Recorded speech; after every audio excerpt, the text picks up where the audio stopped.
নবম শ্রেণী প্রিয় শিক্ষার্থী হালদার স্যার ইউটিউব চ্যানেল থেকে তোমাদের সবাইকে স্বাগতম। আজকে তোমাদের জন্য একটা নতুন ভিডিও নিয়ে এসেছি। প্রশ্ন সেট 3 ভৌত বিজ্ঞান মডেল প্রশ্ন, নবম শ্রেণী দ্বিতীয় পর্যায়ক্রমিক মূল্যায়ন 2026। ইতিপূর্বে আমি আরও 3টি সেট দুটি সেট আমার ইউটিউব চ্যানেলে দিয়ে দিয়েছি। আমার ইউটিউব চ্যানেলে গিয়ে তোমরা দেখে আসতে পারবে। আজকের সেট নম্বর 3 40 মার্কের একটি স্কুলের প্রশ্ন, আমি বিশ্লেষণ সহ সম্পূর্ণ সমাধান দেখাবো তোমাদের এই ভিডিওতে। কাজে তোমরা যারা এখনও আমার চ্যানেলটিকে সাবস্ক্রাইব করোনি তারা এখনই চ্যানেলটিকে সাবস্ক্রাইব করে বেল আইকনটি প্রেস করে দাও এরকম আরও অনেক ভিডিও পাওয়ার জন্য। তোমরা দেখতে পাচ্ছ যে এই প্রশ্নটি মূলত বরানগর নরেন্দ্রনাথ বিদ্যা মন্দির থেকে নেওয়া হয়েছে। এই প্রশ্নটি physical science, full mark 40, time 1 ঘন্টা 30 মিনিট, সেট নম্বর 3। তোমরা দেখতে পাচ্ছ ফুল প্রশ্নটি আমি একটু বড় করে তোমাদের এই প্রশ্নটি যদি দেখিয়ে দেই তোমরা দেখতে পাবে। দেখো এখানে 1 নম্বরে 8টি এমসিকিউ প্রশ্ন আছে, সঠিক উত্তরটি নির্বাচন করো গ্রুপ এ হিসাবে। এবং তোমরা যদি দেখো গ্রুপ বিতে হচ্ছে 1 নম্বরে 60টি প্রশ্ন আছে। এখানে দেখতে পাচ্ছ 9টির মধ্যে 60টি অ্যান্সার করতে হবে। কোনো স্কুলে হয়তো অপশন দিবে, কোনো স্কুলে অপশন দিবে না। এরপরে এখানেও 9টি প্রশ্ন আছে, এখান থেকে তোমাদের 5টি প্রশ্ন অ্যান্সার করতে হবে। এটা 3 নম্বরের প্রশ্ন, 2 মার্ক করে। এবং 4 নম্বরের প্রশ্ন হচ্ছে তোমার যে কোনো 5টি প্রশ্ন 3 মার্ক করে 5টি প্রশ্নের উত্তর দিতে হবে। এই টোটাল মিলে 40 মার্ক। এখন আমরা টোটালি প্রশ্নটি যদি একটু ক্লিয়ার করে দেখিয়ে দেই তাহলে তোমরা দেখতে পারবে 1 নম্বরে একটি অক্সিজেন পরমাণুর ভর, একটি অক্সিজেনের পরমাণুর ভর মূলত কি 16 আছে, আবার 16 গ্রামও আছে। আমরা যদি উত্তর বলি এখানে উত্তর হবে একটি অক্সিজেন পরমাণুর ভর হচ্ছে 16 AMU। হ্যাঁ, অক্সিজেনের ভর সংখ্যা 16, তাই এটি অক্সিজেনের 16 পারমাণবিক ভর 16 AMU। এরপর অ্যাটমিক ম্যাস ইউনিট যেটাকে বলে 9 গ্রাম জলে মোট পরমাণুর সংখ্যা কত। তো আমরা যদি একটু ক্যালকুলেশনটা দেখে নিই তাহলে 9 গ্রাম জলে 9.033, অর্থাৎ সি নম্বর উত্তর। কীভাবে এলো আমরা যদি দেখি জলে আণবিক ভর 18 গ্রাম, 18 গ্রাম কীভাবে হলো, হাইড্রোজেনের 1 গুণ 2 যোগ অক্সিজেনের 16, তাহলে 18 গ্রাম তোমার কি জলে অণুর সংখ্যা 6.022 10 to the power 23, যেটা অ্যাভোগাড্রো সংখ্যা। সুতরাং 9 গ্রাম জলে অণুর সংখ্যা হবে তার অর্ধেক, অর্থাৎ আমরা যদি এটাকে 6 পয়েন্ট অর্ধেক করি 3.0, যেটা রেজাল্টটা আছে তোমার কত নম্বরে, সেটা পাওয়ার কিন্তু 23, তাহলে উত্তরটা আছে সি নম্বরে 23। তারপরে আমাদের উত্তর হবে মোট পরমাণুর সংখ্যা হবে 3 ইন্টু, কারণ 9 গ্রাম জলে মোট পরমাণুর সংখ্যা বলেছে। যাই হোক, এরপরে আমরা চলে যাব মোট পরমাণুর সংখ্যা। এরপরে আমরা চলে যাব পরের প্রশ্ন কী বলেছে, প্লবতা, হ্যাঁ, যে বিষয়ের উপর নির্ভর করে। আমরা প্রশ্নটা যদি দেখি, প্লবতা যে বিষয়ের উপর নির্ভর করে না, গভীরতার উপর প্লবতা নির্ভর করে না। কারণ প্লবতা যেটা বিয়ন্ড ফোর্স, তরলের ঘনত্ব ইন্টু নিমজ্জিত অংশের আয়তন ইন্টু জি, এটি তরলের ঘনত্ব, আয়তন এবং জি এর উপর নির্ভর করে, কিন্তু গভীরতার উপর নির্ভর করে না। উত্তর এ। এরপরের প্রশ্ন হচ্ছে পৃষ্ঠটান হলো এক প্রকার কি বল। ডি নম্বরের উত্তর হবে তোমাদের এখানে, কারণ পৃষ্ঠটানকে তরলের মুক্ত পৃষ্ঠে একক দৈর্ঘ্যের উপর ক্রিয়াশীল স্পর্শীয় বল হিসেবে সংজ্ঞায়িত করা হয়। অর্থাৎ পৃষ্ঠটানের সংজ্ঞা যারা জানবে তারা কিন্তু উত্তরটা দিয়ে দেবে ডি। পরের প্রশ্ন হচ্ছে তোমার ইমালশন একটি ক্লোরীয় দ্রবণ যা তৈরি হয়। এটা হচ্ছে তোমার ইমালশন একটি ক্লোরীয় দ্রবণ যা তৈরি হয় দুটি তরল দ্বারা যারা মেশে না, এটাকে বলে ইমালশন। যেমন দুধ এবং ক্রিম ইত্যাদি ইমালশনের উদাহরণ। এখানে দুটি অমিশ্রিত তরল থাকে, বি নম্বর উত্তর। এরপরের প্রশ্ন, যে অক্সাইড মিশ্র নিরোধক সেটি হলো, যে অক্সাইড মিশ্র নিরোধক সেটি হলো কি, আমরা যদি বলি নিরোধক হচ্ছে কি নাইট্রোজেন ডাইঅক্সাইড। কারণ নাইট্রোজেন ডাইঅক্সাইড বায়ুমণ্ডলের জলীয়বাষ্পের সঙ্গে বিক্রিয়া করে নাইট্রিক এবং নাইট্রাস অ্যাসিড উৎপন্ন করে, যা অম্লবৃষ্টির জন্য দায়ী, তাই উত্তর ডি। পরের প্রশ্ন হচ্ছে প্রদত্ত কোনটি পিএইচ সবচেয়ে কম। আমরা যদি দেখি এখানে পিএইচ প্রতিটা এটা বি নম্বর, হাইড্রোক্লোরিক অ্যাসিড। কারণ হাইড্রোক্লোরিক অ্যাসিড শক্তিশালী অম্ল, পিএইচ খুব কম। এবং পটাশিয়াম হাইড্রোক্সাইড শক্তিশালী ক্ষার, সোডিয়াম বাইকার্বনেট, সোডিয়াম কার্বন ক্ষারীয় লবণ। সুতরাং পিএইচের সবচেয়ে কম হচ্ছে হাইড্রোক্লোরিক অ্যাসিড, উত্তর বি। এরপর আমরা চলে যাবো পরের প্রশ্ন 8 নম্বর, এক সমান কাজ বাই সময়। আমরা একটু প্রশ্নে যদি দেখে আসি, এক সমান কাজ বাই সময় এক্স রাশিটির মান নির্ণয় করো। কাজ বাই সময় মানে ক্ষমতা, তাহলে এটার উত্তর হবে সি, ক্ষমতা। অর্থাৎ ক্ষমতার যদি তোমরা রাশিমালা জানো তাইলে কিন্তু অনায়াসে পারবে এটা। এরপরে আমরা চলে যাবো গ্রুপ বি 2 নম্বরের প্রশ্ন। নিম্নলিখিত প্রশ্নগুলো অতি সংক্ষিপ্ত উত্তরটা যে কোনো 7টি। রবার এবং ইস্পাতের মধ্যে কোনটি অধিক স্থিতিস্থাপক।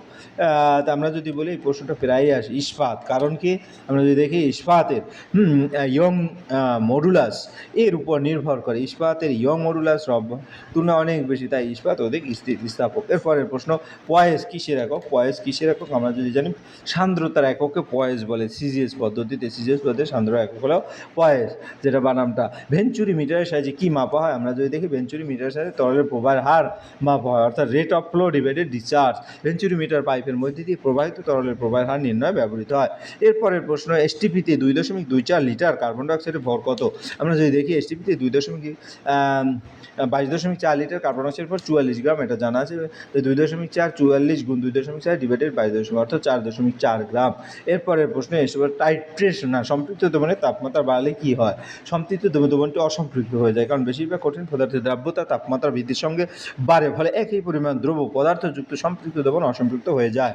এরপর 6 নম্বরের প্রশ্ন, টাইট্রেশনের ক্ষেত্রে টাইট্রান কাকে বলে? টাইট্রান যদি আমরা বলি বিউরেটে রাখা জানা ঘনমাত্রা দ্রবণকে টাইট্রান বলে। টাইট্রেশনের যে দ্রবণ ধীরে ধীরে অন্য দ্রবণের সঙ্গে বিক্রিয়া করানো হয় তাকে টাইট্রান বলে। এরপরের প্রশ্ন হচ্ছে কি, একটি খনিজ অ্যাসিডের নাম লেখো। তোমরা একটু খনিজ অ্যাসিডের নাম লিখবে, সেটা হচ্ছে হাইড্রোক্লোরিক অ্যাসিড, HCl। অন্যান্য উদাহরণ যেমন সালফুরিক অ্যাসিড, নাইট্রিক অ্যাসিড, এগুলো কিন্তু খনিজ অ্যাসিড। তোমার যেটা মনে থাকবে সেটা উত্তর দেবে। একটি কার্যহীন বলের উদাহরণ দেয়। একটি কার্যহীন বল যদি বলি দেয়ালকে ধাক্কা দিলে দেয়ালের উপর প্রয়োগ করা বল, অর্থাৎ দেয়াল সরবে না যখন। বল প্রয়োগ করলেও যদি বস্তু স্মরণ না হয় তাহলে কোনো কাজ হয় না, একে কার্যহীন বল বলে। এরপরে আমরা চলে যাবো 9 নম্বরে, কাজের মাত্রার সংকেত কি? কাজের মাত্রার সংকেত হচ্ছে কাজ সমান বল বাই সরণ। বলের মাত্রা ml T ইনভার্স 2 এবং এল এর মাত্রা L। তাহলে ফাইনালি যেটা দ্বারা এল স্কোয়ার T ইনভার্স 2, অর্থাৎ ml স্কোয়ার T ইনভার্স 2, এটা হচ্ছে কাজের মাত্রার সংকেত। আমরা এক এক করে 2 নম্বরের প্রশ্ন দেখে দিচ্ছি, যেটা গ্রুপ বিতে ছিল, এবার গ্রুপ সি। এটা প্রতিটা প্রশ্ন 2 মার্কের প্রশ্ন। নির্মিত প্রশ্নগুলো উত্তর দাও। 49 গ্রাম সালফুরিক অ্যাসিডের হাইড্রোজেনের পরিমাণ সংখ্যা নির্ণয় করো। আমরা যদি দেখি এক এক করে, সালফুরিক অ্যাসিডের আণবিক ভর, 2টা হাইড্রোজেন আছে 2 গুণ 1, সালফারের 32 জানা থাকতে হবে, অক্সিজেনের 16 গুণ 4, অর্থাৎ 98 গ্রাম সালফুরিক অ্যাসিড হচ্ছে 1 মোল। তাই 49 গ্রাম সালফুরিক অ্যাসিড 49 ডিভাইড, অর্থাৎ 0.5 মোল। 1 মোল সালফুরিক অ্যাসিডে হাইড্রোজেনের পরিমাণ মোল 2 মোল, সুতরাং 0.5 মোল হাইড্রোজেন পরিমাণ 0.5 × 2, অর্থাৎ 1 মোল। হাইড্রোজেন পরমাণুর সংখ্যা তাহলে 1 × 6.02 × 10, অর্থাৎ যেটা অ্যাভোগাড্রোর সংখ্যা সেটাই হবে 6.022 × 10⁻23। এরপর আমরা চলে যাবো 2 নম্বর, এসটিপিতে 5.6 লিটার কোনো গ্যাসের ভর 8 গ্রাম, গ্যাসের আণবিক ভর কত? তাহলে আমরা যদি দেখি এসটিপিতে 22.4 লিটার গ্যাস 1 মোল, আর 5.6 হচ্ছে 5.6 ডিভাইডেড 2.4, অর্থাৎ 0.25 মোল। প্রশ্ন অনুসারে 0.25 মোলের গ্যাসের ভর 8 গ্রাম, সুতরাং 1 মোল গ্যাসের ভর হবে 8 ডিভাইডেড 0.2, অর্থাৎ 32 গ্রাম। গ্যাসের আণবিক ভর 32 গ্রাম পার মোল।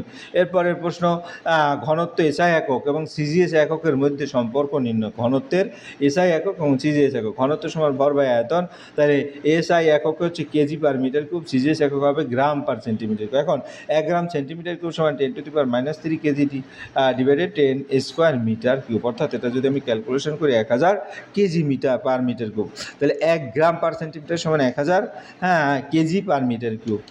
এরপরে 1 KG per metre cube 10⁻³ KG gram centimetre, যেটাই বলতে পারবে। এরপরের প্রশ্ন হচ্ছে পীড়ন এবং বিকৃতির সংজ্ঞা দাও। তো পীড়ন যদি বলি বস্তুর একক ক্ষেত্রফল বা প্রযুক্ত পুনঃস্থাপনকারী বলকে পীড়ন বলে।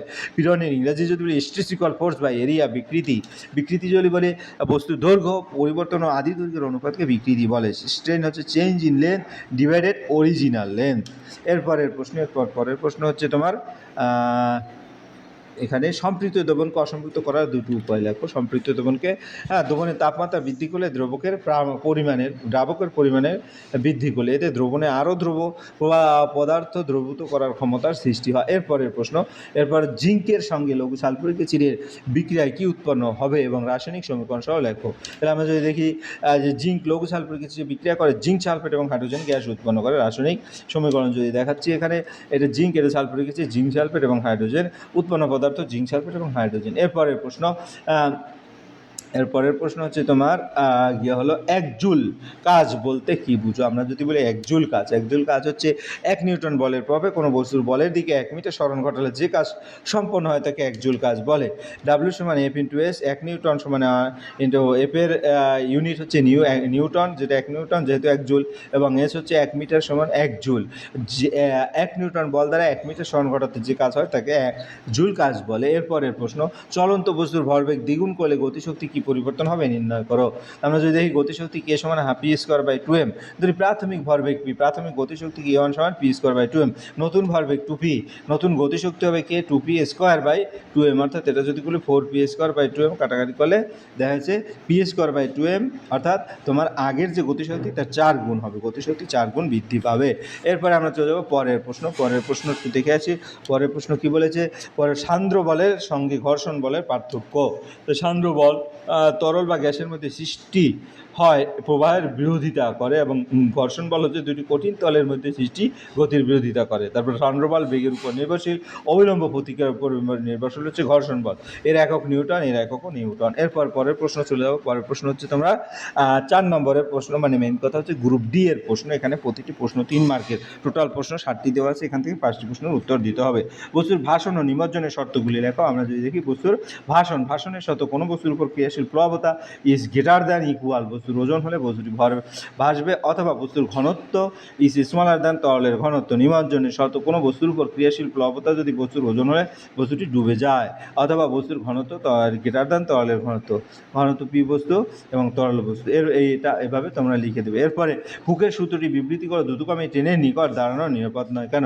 হুকের সূত্র, স্ট্রেস এবং সীমার মধ্যে পীড়ন ও বিকৃতি সমানুপাতিক, স্ট্রেস ইজ পীড়ন, অথবা আমরা যদি বলি স্ট্রেস ইকুয়াল ই ইন্টু স্ট্রেন, যেখানে ই হচ্ছে ইয়ংস মডুলাস। দ্রুতগামী ট্রেনের নিকট দাঁড়ানো নিরাপদ নয় কারণ দ্রুতগামী ট্রেনে চলার সময় ট্রেনের পাশে বায়ু বেগ বেড়ে যায়, বার্নালির নীতি অনুযায়ী বেগ বাড়ালে চাপ কমে যায়, ফলে ট্রেন ও মানুষের মাঝখানে নিম্নচাপ সৃষ্টি হয় এবং বাইরের বেশি চাপের কারণে মানুষ ট্রেনের দিকে টেনে যেতে পারে। এরপর তাই দ্রুতগামী ট্রেনের নিকট দাঁড়ানো নিরাপদ নয়। এরপর পরের প্রশ্ন হচ্ছে তোমার কার্বন 12 স্কেলে আণবিক ওজনের সংজ্ঞা লেখো এবং অ্যাভোগাড্রোর সংখ্যা কী। আণবিক ওজনের সংজ্ঞা যদি বলি, কোনো পদার্থে একটি অণুর ভর সি কার্বন, যেটা 12 পরমাণুর ভরে 1/12 অংশের অনুপাতকে আণবিক ভর বলে। অ্যাভোগাড্রোর সংখ্যা, এক মোল পদার্থে উপস্থিত কোনো পরমাণু, অণু বা আয়নের সংখ্যা হচ্ছে নাম্বার অফ অ্যাভোগাড্রো 6.022 10⁻23, এই নাম্বারটাকে বলা হয় অ্যাভোগাড্রো সংখ্যা। এরপরের প্রশ্নের পরের প্রশ্ন হচ্ছে 25 ডিগ্রি উষ্ণতায় 80 গ্রাম জলে 2 গ্রাম পটাশিয়াম ক্লোরাইড মিশালে সম্পৃক্ত দ্রবণ তৈরি হয়। এবারে দুটো উত্তর দিতে হবে। 25 ডিগ্রি সেলসিয়াস তাপমাত্রায় পটাশিয়াম ক্লোরাইডের দ্রাব্যতা কত, এবং একই উষ্ণতায় 100 গ্রাম ও সম্পৃক্ত দ্রবণে কত পটাশিয়াম ক্লোরাইড দ্রবীভূত থাকবে।